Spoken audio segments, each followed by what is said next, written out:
Demi sopan santun, bukankah sebaiknya Anda memperkenalkan diri terlebih dahulu? Chen Qingyuan duduk malas, dengan setengah tersenyum di wajahnya. Itu masuk akal. Pria itu tidak merasa tersinggung dan tersenyum tipis, nama keluarga saya Situ, dan nama pemberian saya Lin. Situ Lin. Chen Qingyuan menunduk dan bergumam beberapa kali. Ia pernah mendengar tentang orang ini sebelumnya, tetapi ia sangat asing dengannya. Kudengar Tuan Situ dikenal sebagai si kecil Nangong, jadi aku datang ke sini karena reputasinya. Dengan menggunakan nama Pangeran Nangong, aku akan mencari jalan keluar. Situ Lin tidak menganggap ini hal yang memalukan. Ia tersenyum seperti biasa dan tetap tenang. Jika Tuan Situ benar-benar mampu, mengapa dia perlu menggunakan nama orang lain? Chen Qingyuan kurang lebih membenci perilaku ini. Jika bukan karena ini, mengapa kamu datang ke sini? Kupikir Situ Lin akan setuju tanpa malu-malu, atau bahkan menunjukkan sedikit rasa malu. Namun, tanpa diduga, dia malah mengatakan hal seperti ini, membuat ekspresi Chen Qingyuan langsung berubah, seolah-olah ia diselimuti oleh kekuatan intuisi. Begitu kata-kata itu terucap, suasana di dalam akot menjadi sangat menyesakkan, seakan-akan asap tak berujung menyebar dan mengaburkan pandangan di depan mata, membuat orang tidak dapat melihat apapun dengan jelas. Perkataan Situ Lin tampaknya disengaja, untuk menimbulkan kegaduhan dan menunggu Chen Qingyuan, si ikan, memakan umpannya. Jika ini benar, maka orang ini sangat menakutkan. Ah, benarkah? Warna aneh melintas di kedalaman mata Chen Qingyuan, tetapi dia mempertahankan ekspresi acuh tak acuh dan tidak menunjukkan fluktuasi emosional apapun. Mungkin, Situ Lin sedang bermain trik dan sengaja mengucapkan kata-kata ini untuk menakut-nakuti orang. Tuan Chen, saya tidak punya alasan untuk berbohong kepada Anda. Mendengar keraguan dalam nada bicara Chen Qingyuan, sudut mulut Situ Lin terangkat sedikit, dengan makna yang mendalam. Mendengar suara itu, jiwaku terguncang. Kurasa aku belum pernah memberitahumu nama asliku. Kali ini, Chen Qingyuan benar-benar tidak bisa tetap tenang sepenuhnya. Kata-kata, Tuan Chen, menyentuh lubuk hatiku. Teknik penyembunyian rahasia yang disebut-sebut tampak transparan di depan Situ Lin. Kau, pupil mata Chen Qingyuan mengecil, dan tatapan tajamnya seolah menembus layar di depannya dan bertemu dengan mata Situ Lin. Sambil menahan keterkejutannya, ia berkata dengan suara berat, kau tahu siapa aku? Tentu saja aku tahu. Situ Lin terus tersenyum, memegang secangkir teh hangat di tangannya, lalu mendekatkannya ke bibir, dan menyesapnya, Chen Zun yang terkenal itu, siapa di dunia ini yang tidak mengenalnya? Berdengung. Kata-kata itu bagaikan petir, mendarat di atas kepalanya dan menimbulkan suara berdengung. Chen Qingyuan tertegun sejenak, tetapi segera tenang. Tatapannya dalam dan ia tenggelam dalam pikirannya tanpa mengucapkan sepatah kata pun. Orang ini memang cukup cakap dan tidak boleh diremehkan. Awalnya, pertanyaan Situ Lin tentang asal-usul Chen Qingyuan hanyalah basa-basi. Ia tahu semua tentang perjalanan Chen Qingyuan ke kota perbatasan kuno dan telah lama menunggunya. Kamu bukan orang biasa, karena kamu bisa mengetahui asal-usulku. Chen Qingyuan menggunakan metode rahasia untuk menyembunyikan aura aslinya, dan terkejut karena auranya terlihat. Aku tidak pantas mendapatkannya, kata Situ Lin lirih, aku sudah lama mendengar nama besar Tuan Chen, dan hari ini akhirnya aku bisa bertemu langsung dengannya. Mengapa kamu ingin menemuiku? Awalnya, Chen Qingyuan masih berpikir untuk melawan pemalsuan dan melindungi reputasi Nangong. Namun, situasinya berbeda sekarang. Orang ini jelas mengincarnya. Ia tidak tahu apakah orang ini musuh atau teman, jadi ia harus lebih waspada. Saya hanya penasaran, saya hanya melihat-lihat.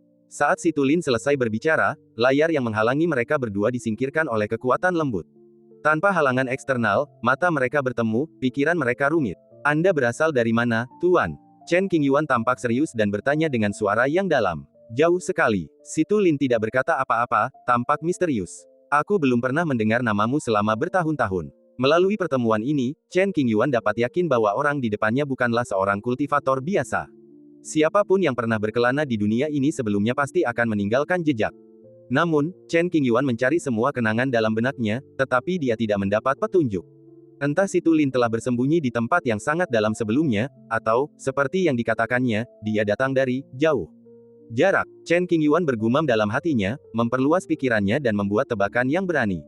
Matanya berkedip sedikit, memancarkan cahaya redup. Alisnya perlahan berkerut dan bulu matanya bergetar beberapa kali. Laut kekacauan. Chen Qingyuan menyipitkan matanya dan mendapat gambaran tentang arahnya. Menanggapi hal ini, Situ Lin tidak mengangguk atau menggelengkan kepalanya, tetapi hanya tersenyum tipis, seolah setuju. Lambat laun suasananya menjadi aneh. Kedua belah pihak saling memandang, masing-masing memikirkan hal-halnya sendiri. Tuan Chen membayar batu roh itu, ramalan apa yang Anda minta? Setelah sekian lama, Situ Lin menundukkan matanya, menuangkan secangkir teh hangat untuk dirinya sendiri, dan berbicara perlahan. Nangong Ge, apakah kamu masih hidup? Awalnya, ia ingin memberi Nangong kecil kesulitan, tetapi situasi tiba-tiba berubah. Chen Qingyuan menanggapinya dengan serius dan mengajukan pertanyaan yang sangat serius, berharap mendapatkan jawaban yang jelas. Si Tulin menaruh tangan kirinya dengan ringan di atas meja, mengetuknya dengan jari telunjuknya. Ujung jari saling beradu dengan permukaan meja, menimbulkan suara renyah. Suara ketukan itu berirama unik, terkadang cepat, terkadang lambat. Di atas meja yang indah itu, lapisan pola rumit samar-samar muncul, mengalir di sepanjang ujung jari, yang cukup aneh. Setelah menghabiskan secangkir teh, si Tulin mengangkat matanya dan berkata, jika tebakanku benar, kakak Nangong seharusnya masih hidup.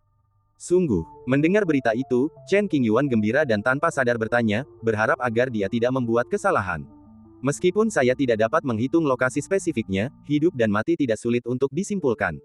Si Tulin membuka mulutnya. Selama proses deduksi, ada kekuatan hukum yang sangat kuat yang menghalanginya, sehingga si Tulin tidak bisa menerobos masuk. Pasti ada makhluk mengerikan yang merapal mantra untuk menutupi keberadaan dan melindunginya. Terima kasih banyak. Chen Qingyuan yakin bahwa si Tulin tidak akan bicara omong kosong dan itu adalah hal yang pasti, jadi dia berterima kasih padanya. Kau sudah membayar batu roh itu, tak perlu berterima kasih padaku. Ambil uang dari orang lain dan lakukan sesuatu untuk mereka. Si Tulin sangat memperhatikan hasil dan melakukan yang terbaik. Ramalan sudah selesai. Selamat tinggal. Setelah hening sejenak, Chen Qingyuan berdiri dan mengucapkan selamat tinggal. Tunggu, aku tidak akan mengantarmu. Si Tulin tidak mencoba membujuknya untuk tinggal, tetapi tersenyum dan mengucapkan selamat tinggal. Setelah Chen Qingyuan pergi, si Tulin berhenti meramal nasib orang lain dan mengembalikan semua batu roh kepada mereka yang ada dalam antrian. Si Tulin bahkan memecat para pembantu yang dibelinya dan memberi mereka masing-masing sejumlah besar sumber daya. Ia suka menyendiri dan tidak ingin ada orang yang menemaninya, terutama lawan jenis. Sebelumnya, untuk dapat meramal nasib, Qi selalu membutuhkan pembantu untuk menghiburnya. Sekarang setelah Anda bertemu dengan orang yang seharusnya Anda temui, Anda tidak perlu tinggal di sini. Ada variabel di luar surga, dan mustahil untuk melihatnya. Si Tulin berdiri di puncak gunung hijau di kota itu, mengingat kembali adegan pertemuannya dengan Chen Qingyuan dan bergumam pada dirinya sendiri. Tiongkok telah terlahir kembali, dan era kemakmuran telah tiba. Dalam kehidupan ini, ada kemungkinan besar untuk mencapai keabadian. Jika diperhatikan lebih dekat, metode perhitungan si Tulin agak mirip dengan metode perhitungan Langya Villa. Mungkin ada hubungan di antara keduanya. Apa hubungan antara Langya Villa dan si Tulin? Apakah master Anda dari sekolah yang sama? Atau hanya kebetulan saja kalau Taoisme itu mirip? Si Tulin mengenakan jubah brokat, berdiri tegak dan anggun. Saat ia berjalan di jalan, orang-orang di sekitarnya seakan tak melihatnya. Yang lebih aneh lagi, ia bergerak di tengah kerumunan seolah-olah transparan, tidak terhalang oleh apapun. Jaraknya diperpendek menjadi 1 inci, dan dalam sekejap mata, kami melangkah keluar dari kota kuno itu. Itu seperti hantu yang tidak ada antara langit dan bumi. Ini akan menjadi semakin hidup di masa depan. Si Tulin melangkah ke laut batas dan menghilang. Bibirnya yang tipis melengkung membentuk senyuman, cahaya redup berkelebat di matanya, dan dia menatap masa depan. Di daerah perbatasan, ada kota kuno dan gua harta karun. Chen Qingyuan duduk di kursi yang indah, merenungkan pertemuannya dengan si Tulin sebelumnya. Jaring raksasa tak terlihat seakan menyelimuti dirinya, dan ia merasa berat hati. Apakah orang itu benar-benar dari laut kekacauan? Si Tulin terlalu misterius, penuh misteri dan hal yang tidak diketahui. Setelah berpikir lama, tidak ada jawaban. Jauh di dalam lautan batas, terdapat terlalu banyak hal tak dikenal yang tersembunyi. Dunia ini tidak sesederhana yang terlihat di permukaan. Chen Qingyuan teringat si Tulin dan yakin bahwa dia akan bertemu dengannya lagi suatu hari nanti. Merupakan suatu keuntungan besar mengetahui dari si Tulin bahwa Nangong Ge masih hidup. Dari lubuk hatinya, dia merasa bahwa si Tulin tidak akan berbohong. Tak apa, semua keraguanku akan terjawab di masa depan. Tidak peduli seberapa banyak Anda berpikir, itu tidak ada gunanya.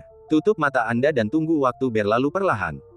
Dalam sekejap mata, sekitar 1 sentimeter. Terjadi keributan di kota, kebisingannya jauh melebihi sebelumnya, dan sesekali terdengar teriakan ngeri. Chen Qingyuan meninggalkan jejak kesadaran spiritual di luar gua, sehingga dia bisa mengetahui situasi terburuk. Ada sesuatu yang tidak biasa di laut. Setelah mendengar informasi ini, Chen Qingyuan segera berhenti bermeditasi, berpakaian rapi, dan pergi keluar. Tidak butuh banyak usaha untuk mendapatkan gambaran umum. 9 bintang dalam satu garis, sebuah kerajaan Buddha di tanah tandus. Tidak jauh dari sini, di laut kekacauan, sebuah fenomena aneh muncul. Itu bukan gambaran imajiner, itu nyata.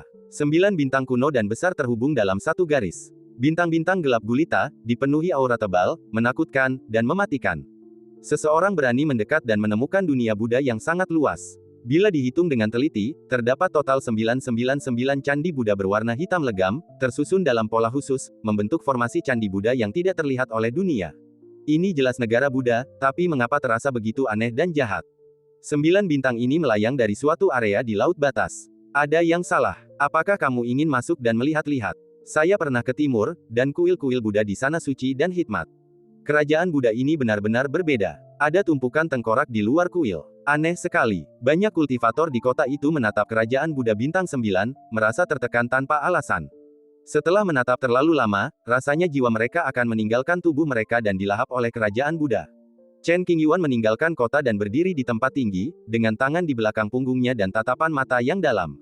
Saya mengamatinya cukup lama, tetapi tidak dapat menemukan jawabannya. Pada saat itu, beberapa orang tak kuasa menahan diri dan berencana memasuki kerajaan Buddha bintang 9.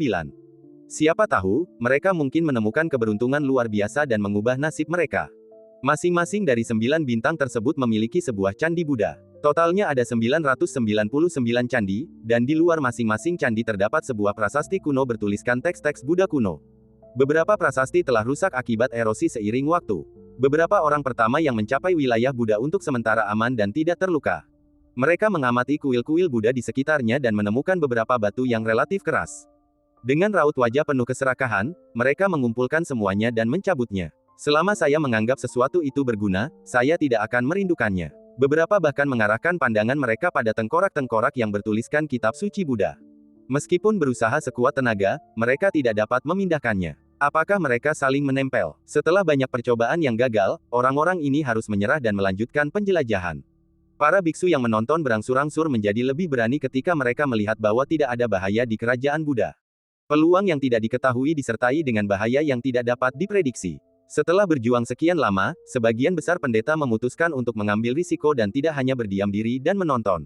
Semakin banyak orang yang mendaki ke kerajaan Buddha dan mencari dengan cermat, tidak melewatkan satu detail pun, karena takut kehilangan harta karun itu. Namun, ribuan orang berusaha semaksimal mungkin untuk menjelajah, tetapi tidak menemukan apapun kecuali tengkorak dan beberapa batu keras yang sangat sedikit. Ledakan. Tiba-tiba, sebuah kuil Buddha meledak tanpa peringatan apapun. Puluhan biksu yang berada di dekat kuil Buddha itu langsung berubah menjadi kabut darah.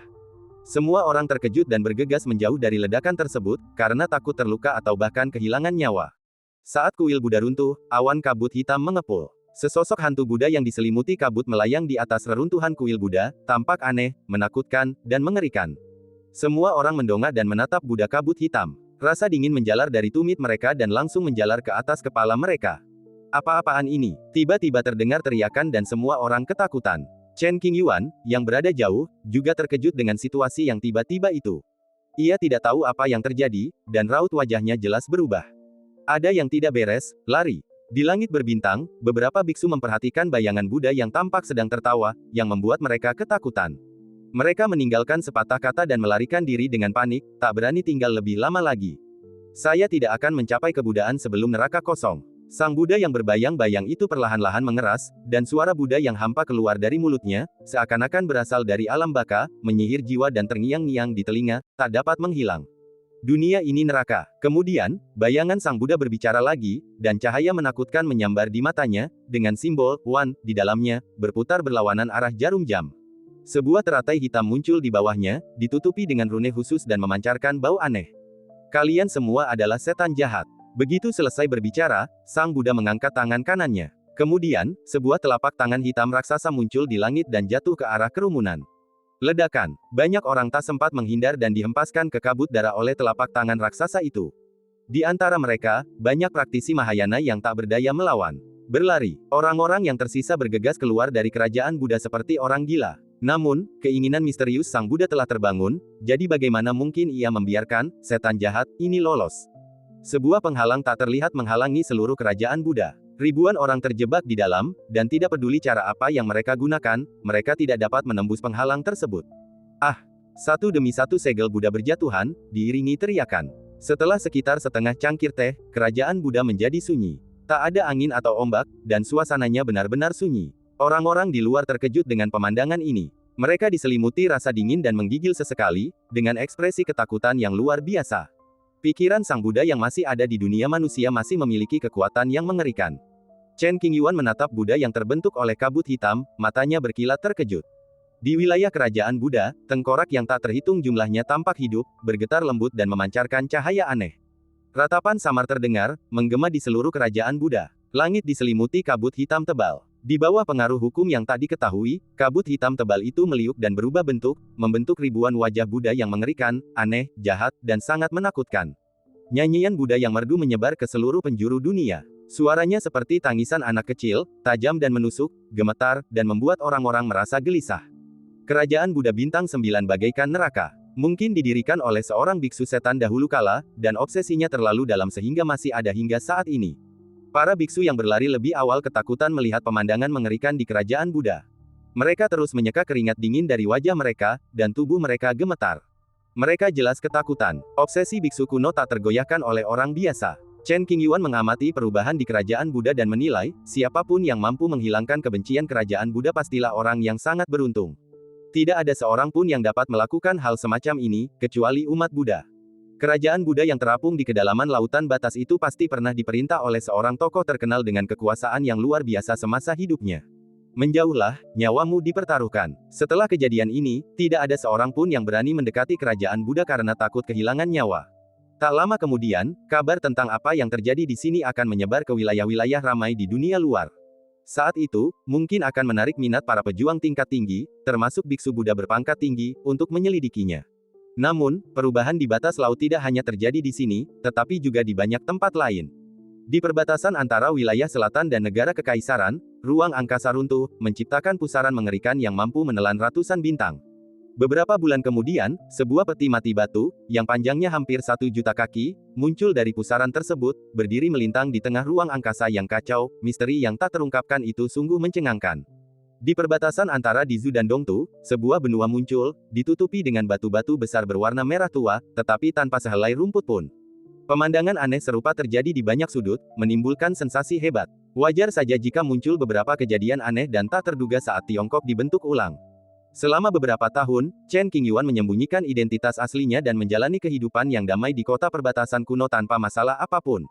Selama periode ini, banyak tokoh berpengaruh datang ke kerajaan Buddha Bintang 9 untuk menanyakan situasi. Di antara mereka, terdapat banyak leluhur klan kuno yang ingin melihat apa yang sedang terjadi.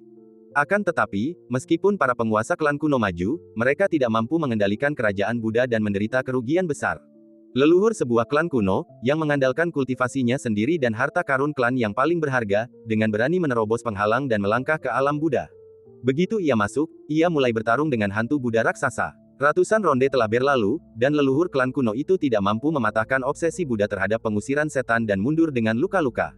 Untuk melarikan diri dari alam Buddha, ia dengan berat hati mengorbankan sebuah senjata Tao kelas atas, yang sangat berharga. Di mata obsesi Sang Buddha, dunia ini seperti neraka dan semua manusia seperti iblis. Jika seseorang tidak memiliki kekuatan untuk menghancurkan kerajaan Sang Buddha, ia tidak akan bisa mendapatkan makanan dari para dewa. Chen Qingyuan memiliki pandangan yang jelas tentang kerajaan Buddha. Seperti yang telah saya katakan sebelumnya, hanya umat Buddha yang memiliki kesempatan untuk menyelesaikan situasi di kerajaan Buddha. Sisanya, kecuali kekuatan mereka telah mencapai tingkat yang sangat mengerikan, akan kesulitan menghadapinya. Jika Anda mampu mengendalikan hukum kerajaan Buddha, menyeberangi jembatan suci seharusnya tidak sulit. Chen Qingyuan sebenarnya tergoda, tetapi dia tidak yakin, jadi dia tidak ingin ikut bersenang-senang. Meskipun Chen Qingyuan memiliki hubungan dengan Buddha dan mengendalikan warisan Buddha Kasyapa, dia bukanlah seorang pengikut Buddha ortodoks dan rentan terhadap kegagalan. Saya bisa mencari di tempat lain, mungkin saya bisa menemukan peluang saya sendiri. Menunggu di sini sepanjang waktu bukanlah langkah yang bijaksana. Melalui saluran informasi di kota, Chen Qingyuan juga mengetahui tentang perubahan yang terjadi di berbagai tempat. Semuanya diwarnai dengan jejak hukum zaman kuno dan mengandung ciptaan yang tidak diketahui. Semakin besar peluangnya, semakin besar pula bahayanya. Chen Qingyuan tidak takut bahaya, tetapi dalam keadaan normal, dia harus yakin sebelum melakukannya. Beberapa hari kemudian, Chen Qingyuan tidak terlihat lagi di kota kuno ini. Di lautan yang kacau antara Northern Wilderness dan Western Frontier, sebuah peninggalan kuno muncul.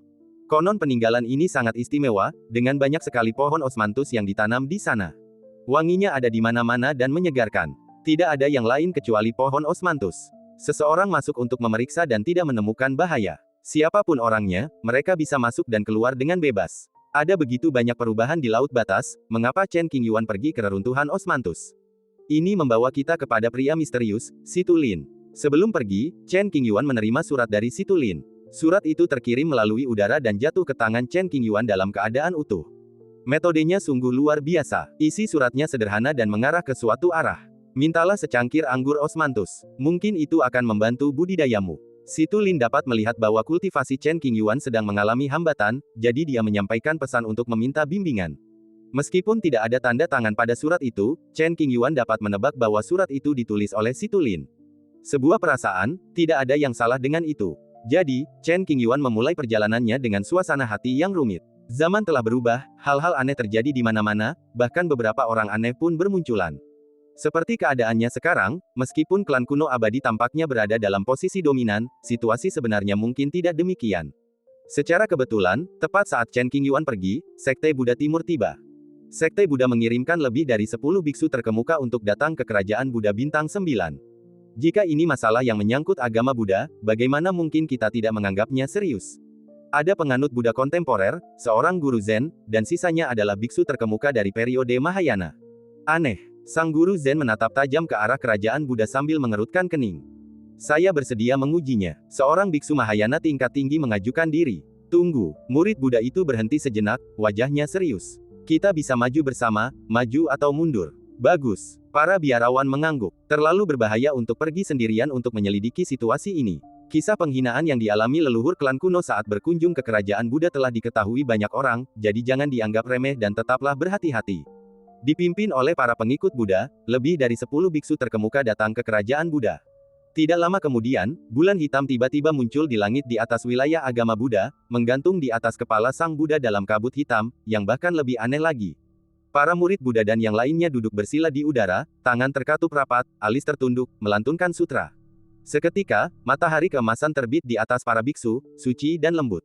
Kedua kekuatan itu mulai berbenturan, mengakibatkan angin kencang bertiup di kerajaan Buddha, cahaya keemasan menyambar, dan kabut hitam menjadi ganas. Situasi di kerajaan Buddha berada pada jalan buntu, dalam keseimbangan yang rapuh, tidak seorang pun tahu kapan hasilnya akan terjadi. Para biksu di daerah ini melihatnya dari jauh, semuanya tertegun dan dipenuhi rasa kagum terhadap sang Buddha. Pada saat yang sama, Chen Qingyuan tiba di wilayah laut perbatasan lainnya. Tepat saat informasi itu diperoleh, ada sebidang tanah yang mengapung di laut di depan, ditutupi dengan pohon osmanthus yang sedang berbunga penuh, yang sungguh indah dan menawan. Aroma bunga yang samar-samar tercium ke hidung Anda, memabukkan Anda. Hari ini, Chen Qingyuan, mengenakan jubah putih dengan pola awan di manset, berdiri di udara, menatap hutan osmanthus yang mengambang di lautan kekacauan. Ada banyak biksu di sekitar, sebagian datang untuk mencoba peruntungan, sebagian lagi hanya untuk menonton kesenangan. Menyamarlah, sembunyikan identitas aslimu, dan tampillah dengan cara yang sederhana. Kecuali jika ada ahli top yang mengamatimu dengan saksama, identitasmu tidak akan terbongkar. Ini dapat menghemat banyak masalah yang tidak perlu dan membuat pekerjaan lebih mudah. Ayo naik dan lihat. Aroma yang memabukkan membuat Chen Qingyuan menciumnya beberapa kali lagi. Jiwanya melayang seperti terbang di awan, pikirannya tenang, dan seluruh tubuhnya rileks tanpa sadar. Dia melangkah maju dan berteleportasi ke tepi hutan osmanthus. Anehnya, tidak ada penghalang di luar dan seseorang dapat masuk dari arah mana saja. Hutannya lebat dan gelap, dan sosok-sosok manusia tampak berkelebat. Chen Qingyuan melirik sekilas dan memperkirakan ada tidak kurang dari 10.000 orang di sana. Beberapa orang datang, beberapa orang pergi. Sejauh ini, belum ada laporan korban jiwa di wilayah Gui Hualin. Wilayah ini aman dan tampaknya tidak ada bahaya. Orang-orang datang dan pergi datang untuk menyaksikan keseruannya, memetik sebatang cabang bunga, mencium sedikit wanginya, lalu pergi. Di mata semua orang, ini adalah tempat dengan pemandangan indah, tidak lebih, tidak ada peluang. Melangkah. Chen Qingyuan melangkah di tanah yang kokoh, melangkah maju beberapa kali, menatap pohon osmanthus yang harum di depannya, perlahan mengulurkan tangannya, dan menyentuhnya dengan lembut. Kesatuan. Itu bukan fantasi. Perasaan pertama saat menyentuh dahan dan dedaunan. Itu harum. Aroma bunga membuat Chen Qingyuan bahagia. Dia menarik tangannya dan berjalan perlahan menuju bagian yang lebih dalam. Meskipun tidak ada kecelakaan yang terjadi di hutan osmanthus dan tidak ada yang terancam bahaya, Chen Qingyuan tidak akan lengah. Ia akan selalu berhati-hati dan memperhatikan setiap gerakan di sekitarnya. Saat berjalan, Chen Qingyuan menangkap sekilas napas yang familiar. Ia berhenti sejenak, matanya berbinar, dan ia berpikir, mungkinkah gadis itu juga ada di sini? Mengikuti bau yang dikenalnya ini, ia dengan cepat mengunci diri pada seseorang. Sosoknya anggun, mengenakan gaun berwarna terang yang nyaris tak menyentuh tanah. Kerudung seputih salju tersampir di bahunya, rambut hitamnya yang panjang dan tergerai diikat dengan jepit rambut giok. Ia mengenakan kerudung sewarna gaunnya, menutupi wajahnya. Namun, melalui sepasang mata yang terekspos, cukup untuk membayangkan bahwa penampilan wanita ini jelas tidak biasa. Itu benar-benar gadis ini. Chen Qingyuan mengetahui apa yang dipikirkan pria itu hanya dengan sekali pandang dan cukup terkejut. Wanita berpakaian berwarna terang itu adalah Chen Yi. Mungkin karena ayah dan anak perempuan itu memiliki pemahaman diam-diam, Yi merasakan sesuatu dan menoleh untuk melihat, dan kebetulan bertemu mata dengan Chen Qingyuan. Karena Chen Qingyuan telah menyembunyikan wujud aslinya, Yi tidak dapat melihat wujud aslinya. Kecurigaan melintas di matanya saat ia melihat ke sana kemari. Ia bingung mengapa ia merasakan rasa aman dan keakraban yang tak terjelaskan ketika melihat orang ini. Gadis Bao, kenapa kamu ada di sini? Chen Qingyuan menyampaikan pesan tersebut. Suara yang begitu familiar terdengar di telinganya, dan Yi tidak mengerti siapa yang berdiri di depannya. Dalam sekejap, semua keraguan di mata Yi lenyap, dan dia menjadi gembira dan gembira. Karena banyak orang di sekitar, Yi menahan kegembiraannya dan tidak langsung memeluk Chen Qingyuan. Ia hanya berjalan cepat, matanya berkilat gembira, dan berbisik, "Ayah." Ayah dan anak perempuan itu sudah lama tidak bertemu, jadi mereka sangat bahagia. Selama bertahun-tahun, Yi telah berkelana sendirian, mencoba menimba pengalaman. Ia tidak ingin tinggal di Qingzhong dan Akademi Daoyi selamanya. Tanpa petualangan, ia tidak akan pernah tumbuh dewasa. Keduanya menemukan pohon osmanthus dan mendirikan penghalang terlarang di sekelilingnya sehingga tidak ada orang lain yang bisa melihat tembus. Dengan lapisan pengekangan ini, Yi tak lagi terkekang. Ia tak perlu lagi khawatir identitasnya dan ayahnya terbongkar. Ia mengangkat cadarnya, memperlihatkan wajahnya yang elok dan tanpa celah. Matanya yang cerah berkedip, hidup dan menawan, "Ayah, aku tak menyangka akan bertemu ayah di sini. Aku sangat bahagia. Ku dengar ada hutan osmanthus yang harum di sini, jadi aku datang ke sini untuk melihatnya. Bagaimana denganmu? Kenapa kau di sini?" Sudah lama sejak terakhir kali ia bertemu putri kesayangannya. Kini setelah melihatnya, Chen Qingyuan sangat bahagia. Senyum cerah tersungging di wajahnya dan tatapan penuh kasih sayang terpancar di matanya. "Awalnya aku berlatih di perbatasan barat, lalu bertemu Jiu-Jiu dari klan Phoenix. Kami punya minat yang sama, jadi kami berteman. Kami menempuh perjalanan jauh ke sini, dan tanpa sadar berakhir di sini. Aku ingin ikut bersenang-senang, mungkin kami akan menemukan kesempatan." Yi tersenyum lebar, matanya tak pernah lepas dari Chen Qingyuan. Rubah ekor 9 dari klan Phoenix. Chen Qingyuan segera teringat penampilan Jiu Xiao dan sedikit terkejut. Gadis Yi ini ternyata pacaran sama Jiu-Jiu. "Ayah." Selanjutnya, Yi mulai bercerita tentang pengalamannya selama bertahun-tahun, sambil berceloteh tiada henti. Saat menghadapi orang luar, Yi memang agak acuh tak acuh. Namun, di hadapan Chen Qingyuan, ia melepas semua topengnya, membiarkan dirinya apa adanya, sama sekali tidak peduli dengan citranya, dan mengatakan apapun yang ingin ia katakan. Awalnya Chen Qingyuan mendengarkan dengan sabar, tetapi lama-kelamaan ia merasakan sakit di telinganya. Anak ini, mengapa dia banyak bicara? Memikirkan hal ini, Chen Qingyuan tersenyum pahit. Tiba-tiba Yi terdiam, "Kakak Yan ada di sini." Begitu mereka tiba di hutan osmanthus, Yi dan Jilingyan bergerak terpisah untuk melihat apakah ada sesuatu yang tidak biasa dan menghubungi mereka tepat waktu jika ada bahaya. Jilingyan pergi ke seberang untuk menanyakan keadaan, tetapi tidak menemukan apapun, jadi dia mengirim pesan kepada Yi. "Jangan ungkapkan identitasku." Saat Chen Qingyuan teringat akan ekspresi Jilingyan yang penuh gairah, dia merasa semakin pusing dan berkata dengan tergesa-gesa. "Lalu bagaimana aku harus memperkenalkan ayah?" Yi bertanya. Chen Qingyuan mengerutkan kening dan berpikir sejenak, lalu muncul sebuah ide, "Katakan saja aku kakak seniormu, dari Akademi Daoyi, dan namaku Zhang Ming." Jilingyan telah beberapa kali ke Qingzhong dan memiliki hubungan interpersonal yang sangat baik, bahkan mengenal banyak murid sekte luar. Jika dia mengarang identitas sebagai murid Qingzhong, akan terlalu mudah untuk terbongkar. Dia belum pernah ke Akademi Daoyi, jadi dia pasti tidak bisa menemukan kekurangan apapun. "Baiklah." Yi mengangguk patuh. "Saya baru saja bertemu putri saya dan tidak bisa langsung mengucapkan selamat tinggal padanya, jadi saya harus melakukan ini." Aduh, benar-benar bikin pusing. Setiap kali Jilingyan melakukan sesuatu yang tidak pantas, Chen Qingyuan bisa menggunakan tindakan keras dan tidak ada seorang pun yang berani mendekatinya. Tanpa diduga, Jilingyan sangat pandai menghadapi orang, jadi dia tidak bisa mengusir mereka secara fisik, dan hanya bisa membujuk mereka pergi dengan kata-kata. Para tetua dan murid sekte Qing tidaklah bodoh. Mereka menerima hadiah Jilingyan karena mereka melihat bahwa ia bukan orang jahat. Selain itu, tutur katanya yang baik dan penampilannya yang rupawan membuat orang-orang sulit merasa jijik padanya. "Aku sudah membantunya terakhir kali dan membantunya berhenti punya perasaan padaku. Meskipun dia setuju, tetap lebih baik kita menghindari kontak." Chen Qingyuan berpikir secara diam-diam. Bantuan itu dimaksudkan untuk memungkinkan Mo Lianxing, anggota klan Kekaisaran Sangqi, memperoleh kebebasan dan tinggal di kota dekat Qingzhong di masa depan tanpa harus khawatir digunakan sebagai alat tawar-menawar oleh klan Kekaisaran. Wow, Chen Qingyuan melambaikan tangannya dan mencabut larangan tersebut. Tak jauh dari sana, Ji Lingyan mengenakan gaun biru muda berbahan kain halus dan langka. Gaun itu pas di tubuhnya, memperlihatkan lekuk tubuhnya. Bibirnya semerah api, dan ia tampak menawan sekaligus elegan. Penampilan Ji Lingyan telah berubah, membuat orang biasa sulit melihatnya. Ia berjalan cepat dan langsung melihat Chen Qingyuan berdiri di samping Yi.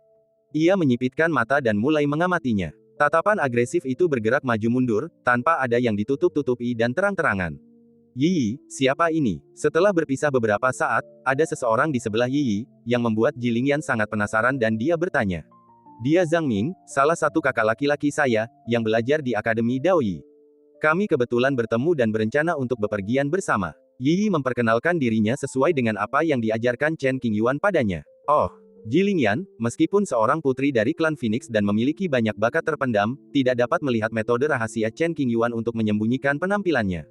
Namun, naluri seorang wanita mengatakan bahwa Chen Qingyuan tampak familiar, mungkin ia pernah melihatnya di suatu tempat sebelumnya. Jadi, Anda murid Akademi Daoyi, rekan Taois Zhang, halo. Chen Qingyuan membungkuk sebagai balasan dan tetap diam. Kakak laki-laki saya pemarah dan tidak suka bicara. Saya harap kalian bisa memaafkannya. Yi melangkah maju dan berkata, tidak apa-apa. Ji Lingyan tidak pelit dan tersenyum ringan. Ayo pergi dan lihat ke depan. Sambil berbicara, Yi menggandeng tangan Ji Lingyan dan berjalan menuju kedalaman hutan Osmanthus. Saat Ji Lingyan melangkah maju, matanya tanpa sadar melirik ke arah Chen Qingyuan, seolah-olah dia sedikit bingung mengapa dia merasa deja vu tentang kakak senior yang tiba-tiba muncul ini. Semakin banyak bicara, semakin banyak kesalahan yang dibuat. Chen Qingyuan hanya diam saja. Lagi pula, wanita seperti Ji Lingyan terlalu pintar. Begitu dikenali, kemungkinan besar dia akan terus menempel padanya dan sulit disingkirkan. Tempat ini indah, dan terasa tidak nyata, kata Ji Lingyan. Benar, Yi menatap kerikil di bawah kakinya dan kelopak-kelopak bunga kecil yang jatuh ke tanah. Ekspresinya serius saat ia berbisik, aku menemukan sesuatu yang sangat aneh. Pola di sini sepertinya membeku dan tidak akan berubah. Begitu selesai berbicara, Yi mengetuk-ngetuk tanah dengan jari kakinya, menghamburkan kelopak bunga dan batu ke samping. Setelah beberapa saat, angin bertiup dan mengisi ruang kosong yang ditunjuk Yi dengan jari kakinya, kembali ke keadaan semula. Aku juga memperhatikan ini. Ji Lingyan dengan santai mematahkan dahan pohon Osmanthus di sampingnya. Butuh paling banyak selusin tarikan napas agar tunas baru tumbuh dari bagian yang patah. Benar saja, bagian yang patah tumbuh kembali ke bentuk aslinya. Adapun kuncup bunga di tangan Ji Lingyan, kuncup itu cepat membusuk dan kehilangan daya hidupnya. Hanya ada penemuan yang tidak biasa ini. Tidak ada lagi yang ditemukan. Pria dan wanita itu sedang mengobrol dan berjalan perlahan ke depan. Chen Qingyuan mendengarkan dalam diam, sambil memandangi pemandangan di sekitarnya, sesekali mengerutkan kening, tidak tahu apa yang sedang dipikirkannya. Pemandangan yang tidak nyata itu bagaikan sebuah lukisan. Mungkin tempat ini tidak sesederhana kelihatannya. Aturan daerah hutan Osmanthus sungguh menakjubkan. Apapun yang Anda lakukan, setiap tanaman dan pohon di sini akan kembali ke keadaan aslinya. Apa yang akan terjadi jika kita tidak dapat mengembalikannya ke keadaan semula? Tiba-tiba, ide ini muncul dalam pikiran Chen Qingyuan. Begitu ide itu muncul, itu seperti banjir yang tidak dapat dihentikan. Kemungkinan besar, pemandangan hutan Osmanthus hanya sebatas permukaan. Jika Anda ingin melihat kebenaran, Anda harus mendobrak aturan kedangkalan dan menyentuh inti permasalahan. Ledakan. Jauh di dalam hutan Osmanthus, tiba-tiba terjadi kerusuhan. Chen Qingyuan dan yang lainnya segera mendongak, memperluas indera spiritual mereka, dan segera memahami alasannya. Pasti ada konflik antara kedua kelompok, dan mereka mulai berkelahi, yang menimbulkan sensasi. Badai medan perang yang besar terbentuk di area tengah hutan Osmanthus dan menyebar ke segala arah. Berbagai kutukan dan suara bentrokan prajurit Tao terdengar, mengguncang bumi. Jangan ke sini, lihat saja ke sini. Yi berbicara dan berhenti sejenak. Indra spiritual probe telah mengungkapkan situasi spesifiknya. Chen Qingyuan tidak tertarik dengan pertarungan ini. Orang terkuat hanya berada di tahap tengah kendaraan agung, dan kebanyakan dari mereka adalah kultivator di tahap penyeberangan kesengsaraan. Pertempuran itu sengit, menimbulkan badai sungguhan, dan banyak pohon Osmanthus mengalami kerusakan, akarnya tercabut dan cabang serta daunnya hancur. Sungguh memilukan dan disayangkan melihat pemandangan indah seperti itu menjadi puing-puing. Tanah yang terbalik itu hitam bagaikan tinta. Saat kekuatan penghancur bertambah, tanah mulai berguncang dan retakan pun muncul. Setelah sekitar setengah batang dupa, area medan perang runtuh, membentuk lubang hitam besar. Kekuatan hisap melonjak keluar, menarik para pendeta dari kedua sisi yang sedang bertarung ke dalam. Tak lama kemudian, tanah yang rusak perlahan pulih, dan terjadi keheningan total antara langit dan bumi, begitu sunyinya hingga Anda dapat mendengar suara jarum jatuh. Semua orang yang melihat pemandangan ini tercengang. Apakah mereka masih hidup? Pertanyaan ini melekat di benak setiap orang, dan semua orang ingin tahu hasilnya. Lalu muncul pertanyaan baru, jika dia masih hidup, kemana dia pergi? Semua orang di sini mengira hutan Osmanthus sangat aman, tetapi sekarang tampaknya tidak demikian. Apa yang disebut keamanan itu semuanya bohong. Tidak seorang pun datang ke sini untuk menjelajahi reruntuhan dan mencari peluang, dan tidak seorang pun akan berpikir untuk menimbulkan kerusakan. Baru pada saat inilah semua orang menyadari satu hal, wilayah hutan Osmanthus sangat misterius. Jika kerusakan tertentu terjadi, semacam hukum terlarang akan diaktifkan, mengungkap lubang hitam yang tak dikenal. Bagaimana menurutmu? Yi Yi menoleh untuk melihat Chen Qingyuan, dan tanpa sadar ingin memanggilnya, ayah, tetapi untungnya dia menahan diri. Orang-orang itu seharusnya masih hidup. Dengan pengalaman Chen Qingyuan, ia memiliki wawasan tentang peninggalan kuno hutan Osmanthus ini. Apa yang Anda lihat di permukaan seharusnya adalah lukisan yang berisi aturan-aturan khusus. Hanya dengan merobek gulungan itu menjadi beberapa bagian Anda dapat melihat seluruh reruntuhan kuno. Chen Qingyuan tidak bisa menjamin apakah tempat yang dituju lubang hitam itu berbahaya. Jika dia sendirian, dia pasti akan mengambil risiko, karena dia memiliki surat situ Lin sebagai petunjuknya. Datanglah ke hutan Osmanthus dan mintalah segelas anggur. Mungkin itu akan membantu budidaya Anda. Kata-kata dalam surat itu terus melayang dalam pikiran Chen Qingyuan. Para pendeta di sekitar semuanya berbicara dengan keras, sangat gembira dan takut. Sekitar setengah jam kemudian, seorang petani biasa memutuskan untuk mempertaruhkan nyawanya.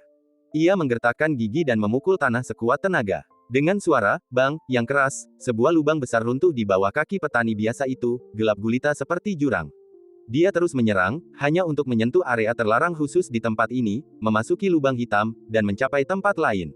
Jika ada bahaya, hal terburuk yang bisa terjadi adalah dia akan kehilangan nyawanya, tidak ada yang perlu ditakutkan. Jika taruhannya berhasil, Anda mungkin mendapat kesempatan yang dapat mengubah takdir Anda. Ledakan. Setelah beberapa serangan ganas, kultivator biasa itu menciptakan lubang hitam dan kemudian ditelan. Banyak orang menyaksikan kejadian ini dan mengagumi pria pemberani ini, yang begitu kejam dan tegas. Selama dia tidak mati, dia pasti akan mengukir namanya di masa depan. Chen Qingyuan menggunakan metode rahasia untuk memata-matai lubang hitam yang dengan cepat menghilang. Cahaya keemasan samar berkelap-kelip di kedalaman matanya, dan ekspresinya serius dan bahkan acuh tak acuh. Tidak lama kemudian, orang lain mengikuti, dengan kuat meledakkan jurang lubang hitam dan jatuh ke dalamnya. Ada dunia yang berbeda. Setelah melihatnya beberapa saat, Chen Qingyuan mendapat jawaban akurat di benaknya. Lubang hitam itu terhubung ke area inti alam rahasia kuno. Sekalipun ada bahaya, orang yang memasukinya tidak akan mati. Setelah memutuskan, Chen Qingyuan memutuskan untuk masuk dan melihat-lihat. Karena sudah ada di sana, ia tidak bisa melewatkannya. Kamu tetap di sini, aku akan pergi memeriksa situasinya. Chen Qingyuan menoleh ke arah Yi Yi dan berkata dengan serius. Situasi spesifik dari alam rahasia ini tidak diketahui, dan Chen Qingyuan tidak dapat menjamin apakah alam rahasia ini sangat berbahaya. Ia hanya dapat melihat bahwa lubang hitam hukum tersebut merupakan sebuah saluran dan tidak akan tertelan. Tidak, aku akan mengikutimu. Yi Yi langsung menolak dan menolak untuk pergi. Jika seseorang dalam bahaya, Chen Qingyuan akan berusaha sekuat tenaga untuk melarikan diri. Jika Yi Yi bersamanya, ia akan terlalu banyak khawatir dan akan semakin khawatir. Begitu kamu masuk, jangan menerobos masuk. Semuanya harus aku yang lakukan. Mengetahui temperamen Yi Yi, ia tahu beberapa patah kata saja tidak akan cukup untuk meyakinkannya. Karena itu, Chen Qingyuan hanya bisa menghela napas dalam-dalam, merenung sejenak, lalu mengangguk setuju. Aku pasti akan mendengarkanmu. Yi Yi mengangguk, tampak sangat patuh. Jilingyan, yang menyaksikan adegan ini dari samping, sangat bingung. Mengapa dia belum pernah mendengar Yi Yi memiliki hubungan sedekat itu dengan seorang kakak senior sebelumnya? Lagi pula, Yi Yi tampak begitu pengertian. Ada sesuatu yang salah. Namun, karena dia tidak tahu banyak tentang Akademi Daoyi, Jilingyan tidak menyelidiki masalah ini dan hanya berasumsi bahwa Yi Yi dan kakak senior ini memiliki hubungan yang dalam.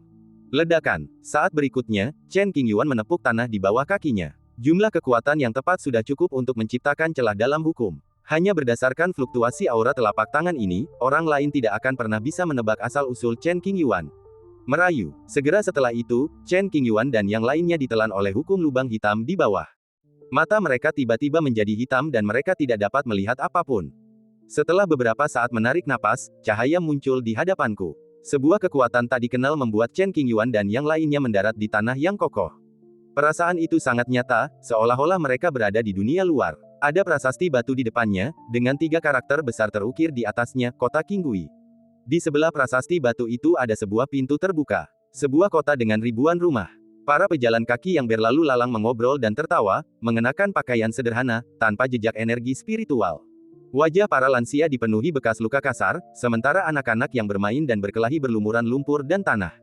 Belasan wanita tengah mencuci pakaian di tepi sungai, berbincang-bincang tentang hal-hal remeh tetangga mereka, sesekali mengeluarkan suara terkejut dan kadang-kadang tertawa terbahak-bahak. Ada seorang perempuan lain yang sedang memegang tongkat bambu tipis dan mengejar anaknya yang nakal, sambil mengacungkan tongkat itu dan memanggilnya, bajingan kecil, atau yang sejenisnya. Para lelaki sibuk di ladang, para pedagang menjajakan dagangan mereka di jalan-jalan kota, restoran-restoran menyajikan roti hangat dan makanan, dan toko-toko kelontong menjual segala jenis barang-barang kecil yang indah.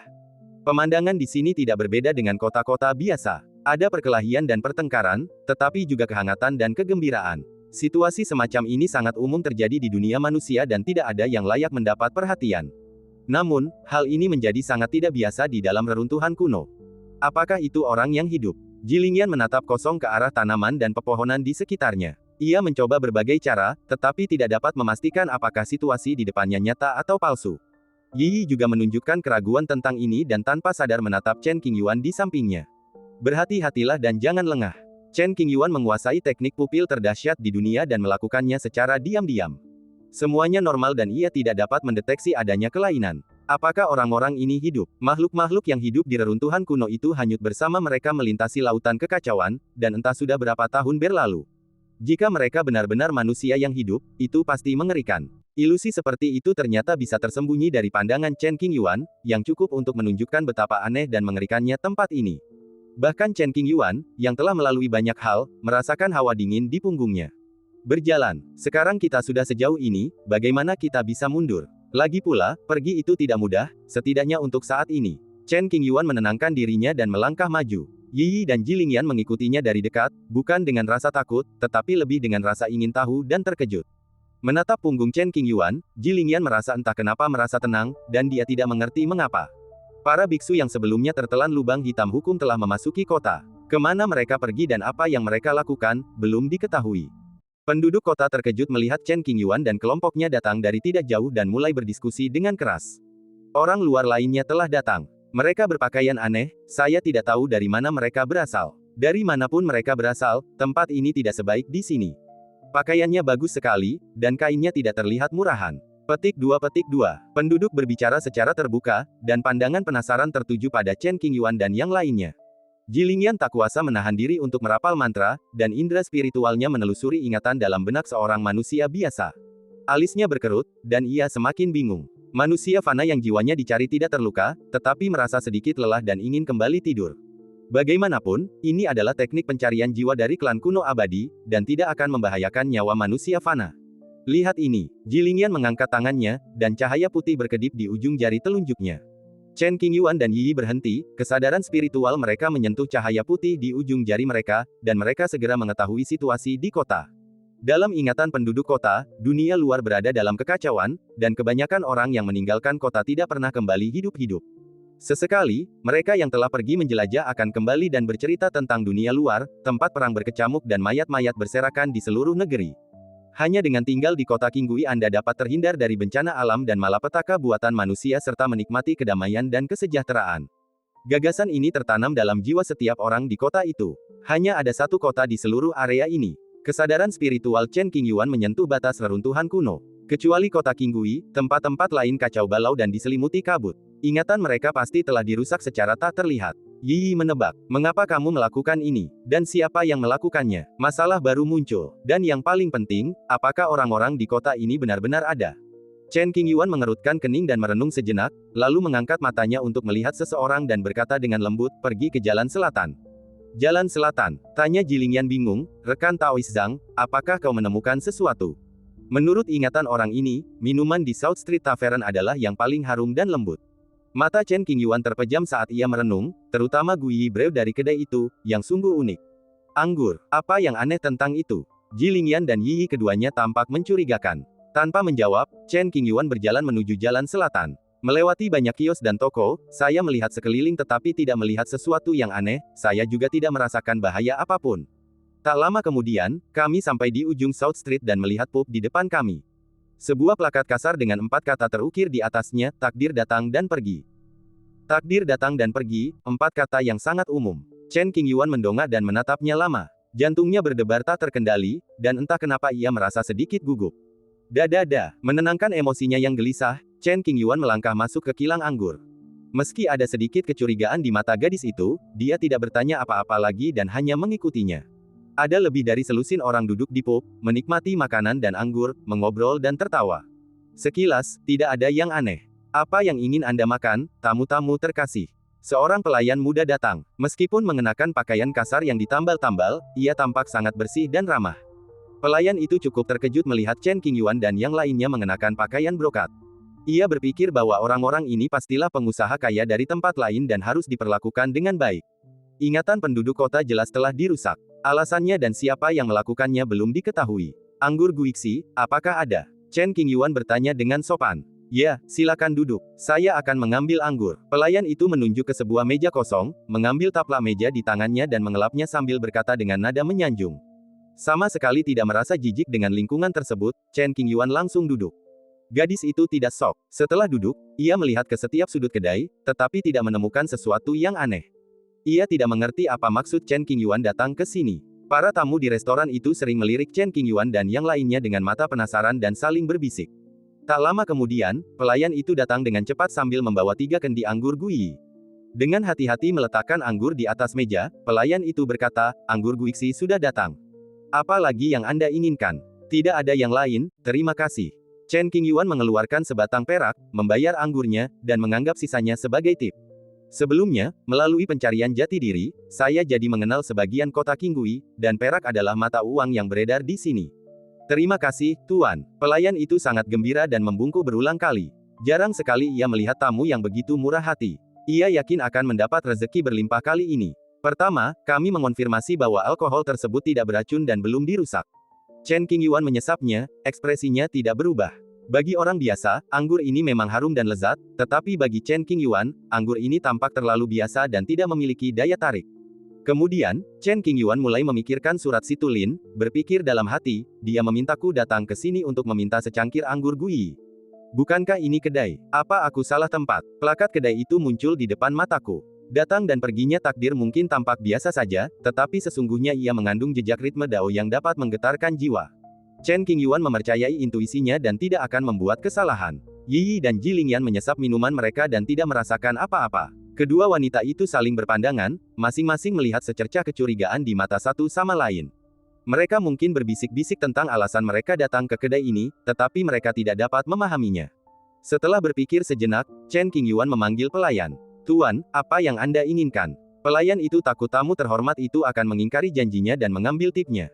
Ia merasa gelisah dan mengepalkan tangannya erat-erat. Kakak, apakah kamu punya anggur Guixi yang lebih enak? Chen Qingyuan sekilas mengetahui isi pikiran pelayan itu, tersenyum tipis, dan segera menjelaskan maksudnya agar dia tidak berpikiran liar. Cukup, pelayan itu diam-diam menghela napas lega. Selama dia tidak meminta tip, itu bukan masalah besar. Dia menggelengkan kepala dan berkata, ini satu-satunya jenis anggur Guixi yang dijual di kilang anggur ini. Kalau Anda ingin yang lebih baik, Anda harus mencari pemiliknya. Bos wanita, setelah mendengar tentang orang penting ini, minat Chen Qingyuan terusik. Ya, kedai ini sepertinya hanya punya satu pelayan, bahkan penjaga toko pun tidak ada. Anak muda, bisakah kau ceritakan padaku tentang bos wanita itu? Uang membuat dunia berputar. Chen Qingyuan mengeluarkan sepotong perak dan menyelipkannya ke tangan pelayan itu. Pelayan itu menerima uang itu dengan senyum lebar dan segera menjawab, Nyonya bos tinggal di hutan bambu di utara kota dan lebih suka ketenangan. Setiap 5 hari, dia mengirimkan anggur dan minuman, serta mengambil buku-buku rekening. Sejujurnya, Tuan, saya sudah bekerja di sini selama 3 tahun dan baru bertemu dengan wanita bos itu sekali. Siapa yang menulis plakat di luar pintu? Chen Qingyuan bertanya lagi. Dia sekarang jadi bos wanita. Kata pelayan itu, bos wanita punya anggur yang lebih enak, kan? Kemudian, Chen Qingyuan bertanya lagi. Tentu saja, pelayan itu mengangguk tanpa ragu. Konon, seseorang pernah melewati hutan bambu itu dan mabuk selama beberapa hari hanya karena mencium aroma anggur. Saya mengerti, terima kasih, saudara. Chen Qingyuan terima kasih. Sama-sama, pelayan itu merasa tersanjung. Sekarang setelah kita menemukan petunjuknya, kita tidak perlu lagi tinggal di kilang anggur. Chen Qingyuan berbalik dan pergi, langsung menuju hutan bambu di utara kota. Zhang Yuyu, apakah ada masalah dengan bos wanita ini? Ji Lingyan cepat-cepat berjalan ke sisi Chen Qingyuan dan tak dapat menahan diri untuk bertanya. Anda akan mengetahuinya saat Anda melihatnya. Chen Qingyuan tidak bisa memberikan jawaban yang akurat. Kota itu tidak besar dan kami tiba di tujuan dengan cepat. Dalam perjalanan, Chen Qingyuan melihat beberapa praktisi yang terjatuh ke dunia ini, entah sedang mencari peluang atau mencari cara untuk melarikan diri. Aku tidak kenal dengan para pendeta itu, jadi tidak perlu berteman dengan mereka. Hutan bambu, jalan batu. Mengikuti jalan ini, kami tiba di sebuah rumah bambu. Bangunan bambu 3 lantai ini dikelilingi oleh bambu. Terdapat lebih dari selusin pohon osmanthus yang ditanam di halaman, dengan aroma yang kaya dan menyegarkan. Seorang wanita berpakaian sederhana, memegang keranjang bambu kecil yang indah, sedang memetik kuncup osmanthus yang paling lembut. Ia tampak tidak menyadari kedatangan Chen Qingyuan dan yang lainnya, dan sedang berkonsentrasi pada pekerjaannya sendiri. Perempuan itu mengikat rambut panjangnya di atas kepala, mengenakan gaun kain berwarna terang, sepatu kain putih bersih, dan pinggangnya diikat erat dengan selembar kain kasar. Wajahnya menunjukkan jejak waktu. Dari sudut manapun Anda melihatnya, wanita ini tampak sangat biasa, tanpa sedikit pun energi spiritual yang terpancar darinya. Permisi, apakah Anda pemilik Yuan Lai Tavern? Chen Qingyuan berdiri di luar gerbang bambu, tidak menilai orang dari penampilan mereka, dan menunjukkan rasa hormat kepada mereka. Pemiliknya mendengar suara itu, tetapi tidak berbalik dan terus memetik kuncup bunga. Melihat ini, Chen Qingyuan berhenti mengganggunya dan berdiri di luar pintu, menunggu dengan tenang.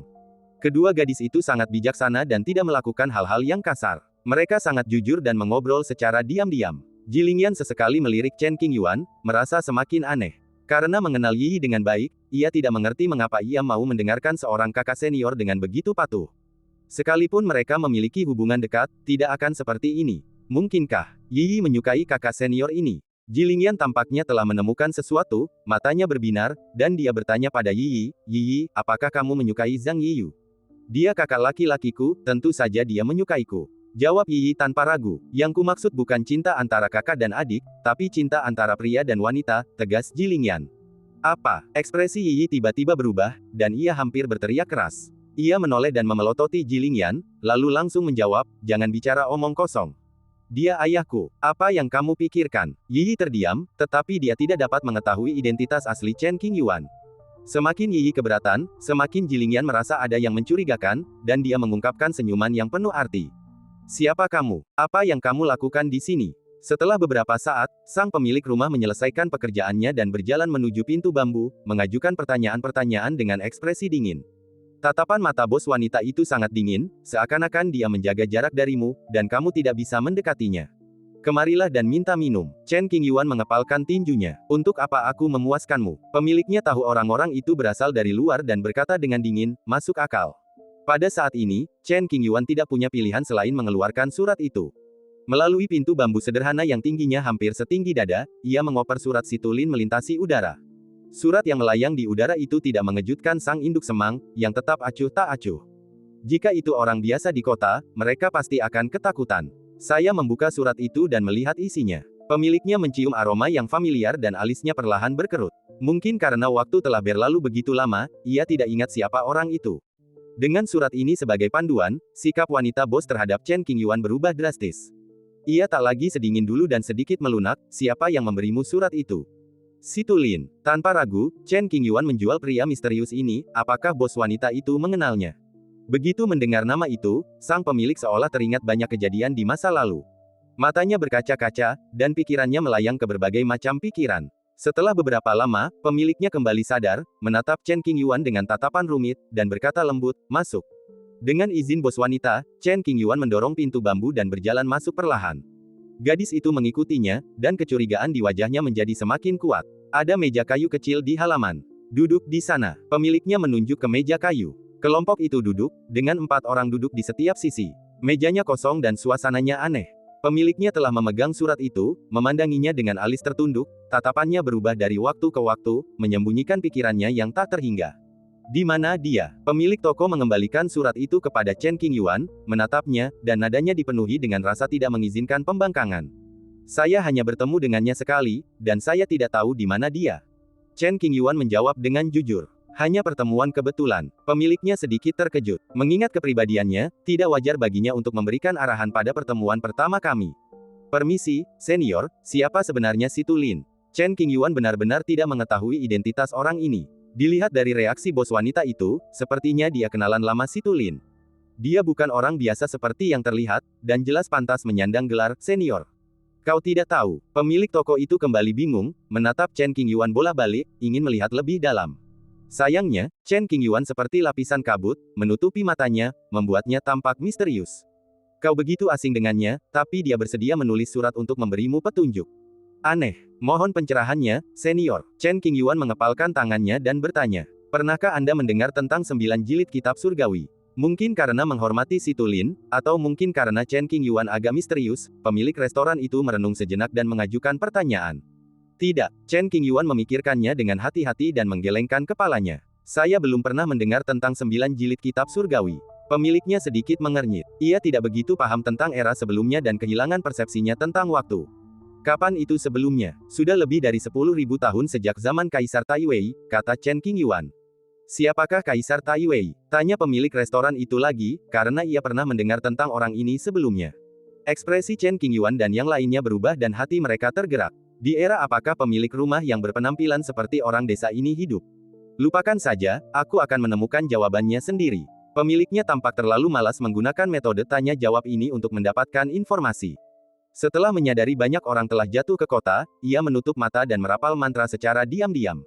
Beberapa pendeta yang membuat masalah di kota tiba-tiba matanya melotot dan kehilangan kesadaran.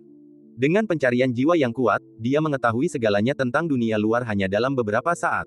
Dalam 1,5 bulan terakhir, pemiliknya sangat sibuk memilih bahan-bahan dan menyeduh anggur berkualitas, dan tidak punya energi untuk mengurus hal lain. Pada saat ini, karena kunjungan Chen Qingyuan, mereka harus berhenti. Membuka matanya, pemilik toko menatap Chen Qingyuan. Ia sudah tahu identitas Chen Qingyuan, dan matanya menyipit, sedalam jurang. Mulai saat ini, pemilik restoran pasti sudah memahami perilaku Si Tulin dan ingin menjalin hubungan baik dengannya. Jadi, sudah lama sekali. Sambil menundukkan pandangannya lagi, wajah pemilik toko itu menjadi lebih muram. Ia bergumam pada dirinya sendiri, meratapi waktu yang berlalu begitu cepat dan detik-detik yang berlalu begitu saja. Chen Qingyuan dan yang lainnya tidak membuat suara apapun yang mengganggu mereka dan tetap diam. Si Tulin adalah pendiri 9 jilid kitab surgawi, seorang yang sangat berbakat.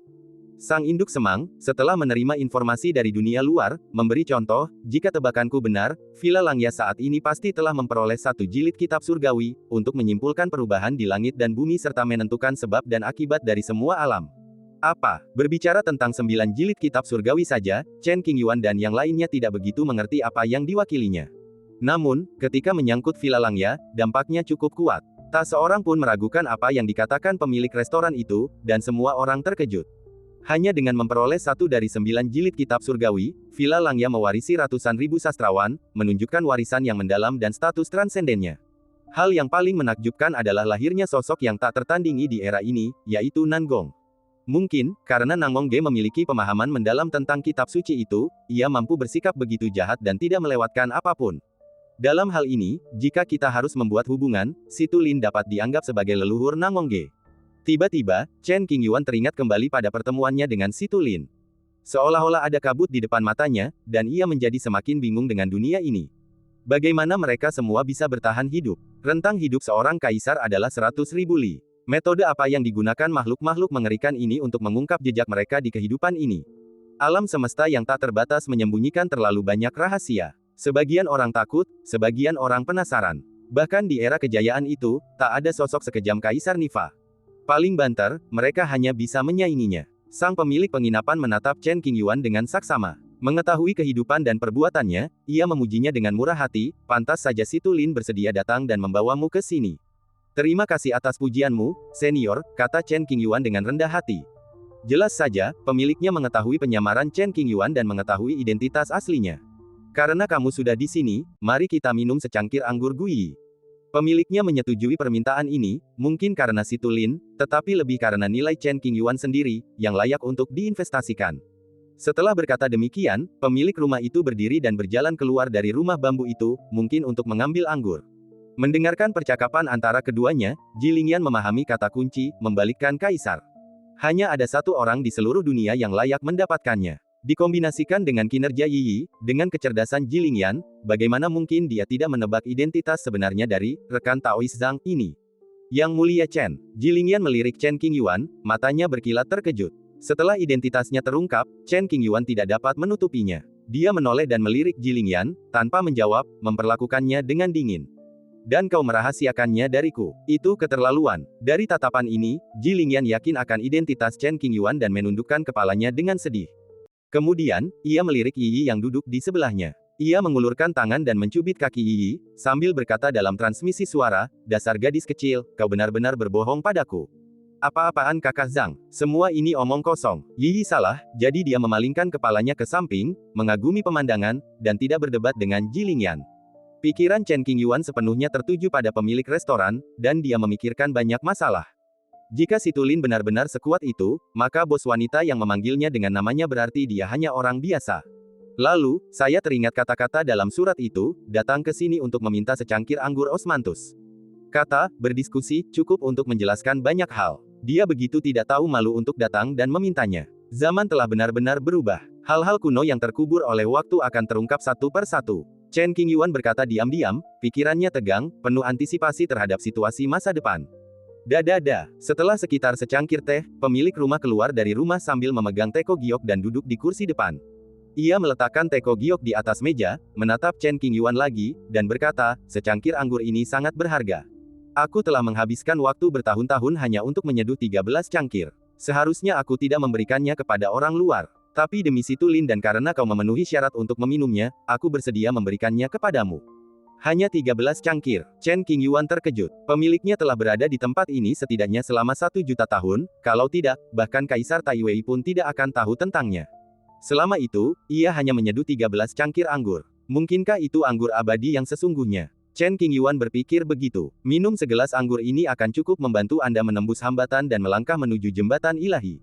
Kata pemiliknya dengan ringan. Ini, pupil mata Chen Qingyuan mengecil, bicaranya lambat, dan suasana hatinya sangat rumit. Sumber daya yang dibutuhkan tubuh reinkarnasi untuk menerobos sangatlah besar. Namun, pemilik toko mengklaim bahwa secangkir anggur osmanthus dapat membantu Chen Qingyuan menerobos, dan ia begitu yakin sehingga hal itu tidak perlu dipertanyakan lagi.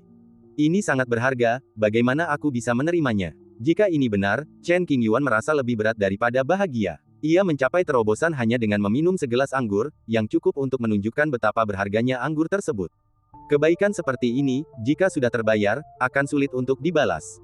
Tolong bantu aku dan kamu akan membayar minuman ini. Pemiliknya melihat kekhawatiran Chen Qingyuan. Ada apa? Mendengar suara itu, seluruh tubuh Chen Qingyuan menegang dan tatapannya menjadi serius. Mencari seseorang. Sambil berbicara, kilatan cahaya lembut muncul di mata pemilik toko. Meskipun ia berusaha keras menyembunyikannya, Chen Qingyuan tetap menangkapnya. Dia punya tahi lalat kecil di bawah mata kirinya. Penampilannya seharusnya tidak berubah. Alam semesta itu luas, dan makhluk hidup tak terhitung jumlahnya. Orang dengan tahi lalat bunga plum mungkin jumlahnya sebanyak bulu sapi. Bagaimana saya bisa menemukan mereka hanya berdasarkan satu hal ini? Chen Qingyuan merasa itu adalah situasi yang sulit. Semuanya tergantung takdir, tak bisa dipaksakan. Pemiliknya kembali bersikap dingin dan acuh tak acuh. Kalau kau bertemu orang seperti ini, datang dan beritahu aku. Baiklah, Chen Qingyuan menyetujui hal ini. Selain ini, apakah kamu punya permintaan lain? Itu saja, kata pemilik toko itu, anggap saja ini hubungan yang baik. Maafkan kekasaran saya, tapi bolehkah saya bertanya nama Anda? Dan dari era apa? Chen Qingyuan sangat penasaran tentang asal-usul pemilik tersebut dan menginginkan jawaban. Bibi obat. Pemilik kedai terdiam sejenak, lalu perlahan menjawab, si Tulin dan aku dari generasi yang sama, tapi aku sedikit lebih tua darinya, jadi kami punya beberapa kenalan. Kamu adalah Bibi Dokter. Ketika mendengar nama ini, Chen Qingyuan segera mencari catatan kuno tentang Bibi Tabib di lautan kesadarannya. Yao Gu, seorang tokoh legendaris, hidup sekitar 6 juta tahun lalu, di awal zaman kuno. Buku-buku kuno mencatat bahwa dukun wanita menggunakan langit dan bumi sebagai kualinya untuk memurnikan ramuan yang tak tertandingi yang melampaui batasan alam semesta, mengundang penghakiman surga dan menyebabkan sensasi besar. Dikatakan bahwa penghakiman itu dihalangi oleh suatu eksistensi mengerikan tertentu yang melindungi Yao Gu tanpa cedera.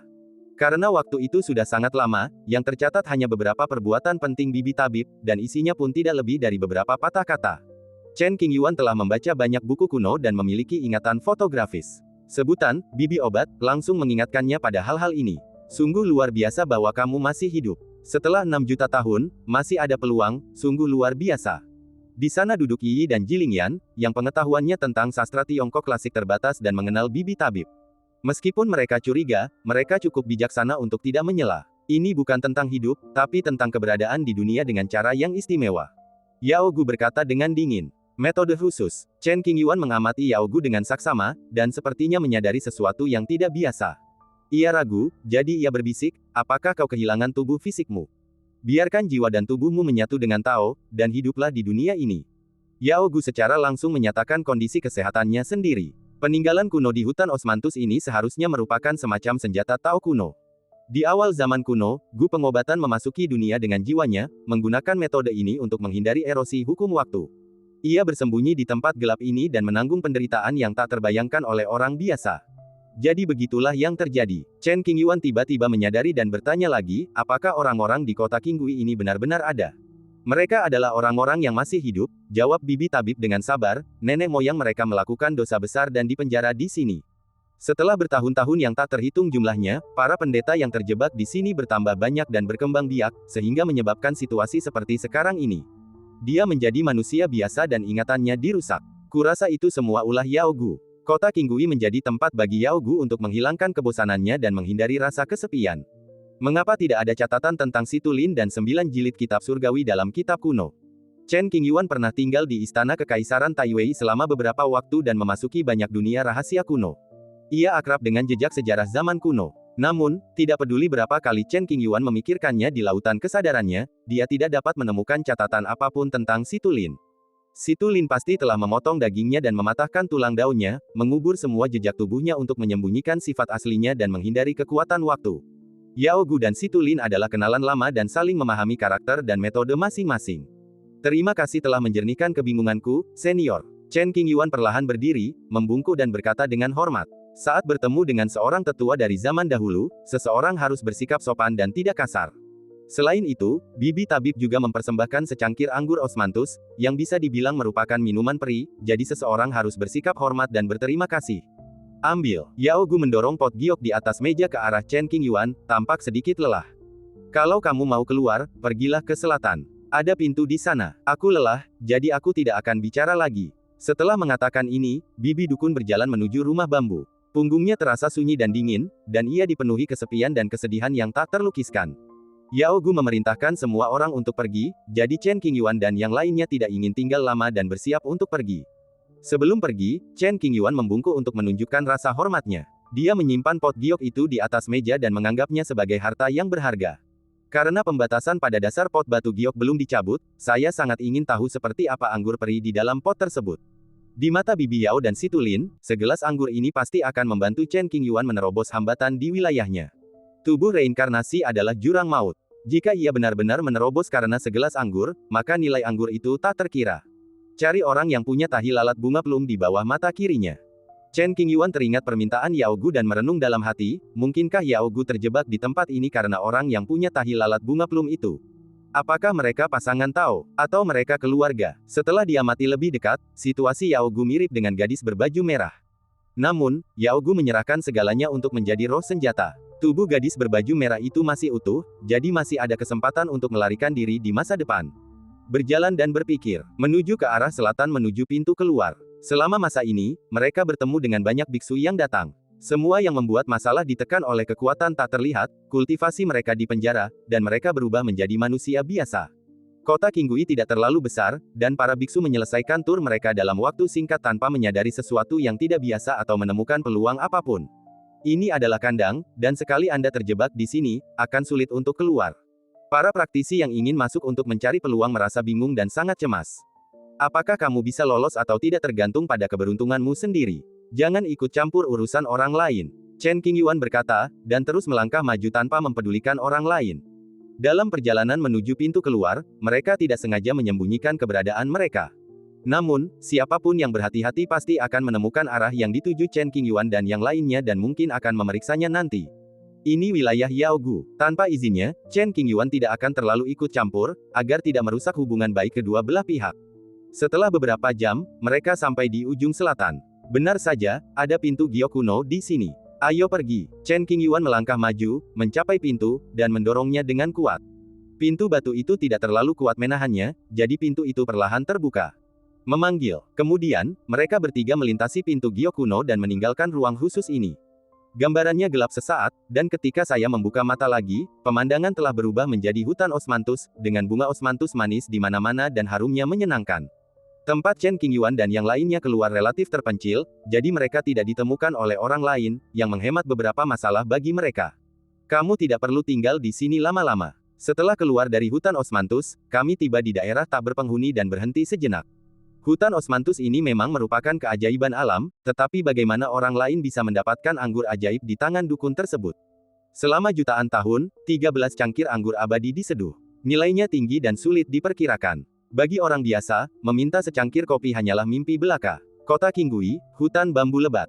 Dukun itu, berpakaian seperti wanita desa, berpenampilan biasa saja, kerutan di sudut matanya, dan rambutnya kasar dan bercabang. Setelah mengirim Chen Qingyuan dan yang lainnya pergi, Yao Gu terus bekerja keras, serius dan penuh perhatian. Buatlah anggur dan ciptakan anggur berkualitas yang seharusnya tidak ada di dunia. Anggur ini sangat berharga, dan bibi tabib enggan meminum setetes pun. Simpan dan tunggu. Orang dengan tahi lalat bunga plum suka minum. Yao Gu adalah seorang gadis yang bangga dan ahli dalam pengobatan dan anggur. Berkat ngengat bunga plum, ia mengubah kultivasinya dan mempelajari seni anggur tanpa penyesalan. Dahulu kala, pria dengan tahi lalat bunga plum memegang pedang sepanjang 3 kaki dan menuju ke negeri yang jauh.